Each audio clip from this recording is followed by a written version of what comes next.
নড়াইল জেলার তানবীর ফিলিং স্টেশনের ম্যানেজার নাহিদ সরকারকে ট্রাক চাপা দিয়ে হত্যাকারী ঘাতক ড্রাইভার সুজাত আলীকে যশোরের বাগারপাড়া হতে র্যাব ৬ কর্তৃক গ্রেপ্তার।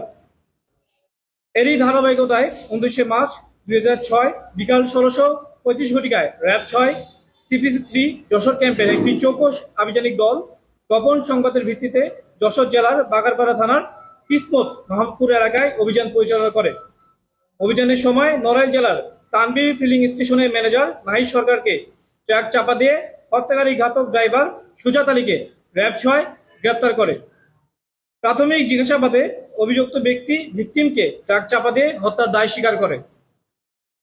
স্থানীয় সূত্রে জানা যায়, নড়াইল যশোর মহাসড়কের পাশে অবস্থিত ওই ফিলিং স্টেশনে শনিবার দিবাগত রাতে পেরলি গ্রামে ট্রাক চালক সুজাত মোল্লা পাম্পে ডিজেল নিতে আসেন, কিন্তু পাম্পে তেলের মজুদ শেষ হয়ে যাওয়ায় ম্যানেজার নাহিদ সর্দার তাদের তেল দিতে অনীহা প্রকাশ করেন। এতে ক্ষুব্ধ হয় ট্রাক চালক।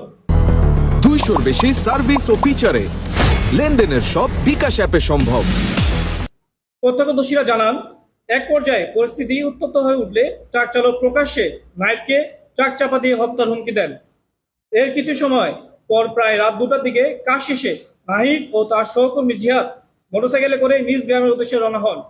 ফিলিং স্টেশন থেকে মাত্র 100 গজ দূরে পৌঁছালে পেছন থেকে দ্রুত গতিতে এসে ঘাতক ট্রাকটি তাদের মোটরসাইকেল উপর তুলে দেয় এবং ঘটনাস্থলে নাহিদ সর্দার নিহত হয়।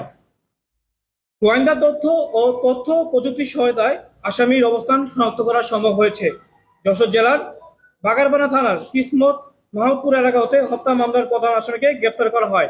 এই বিষয়ে অভিযুক্তকে আরো জিজ্ঞাসাবাদ করা হচ্ছে, পরে আরো বিস্তারিত তথ্য জানানো হবে।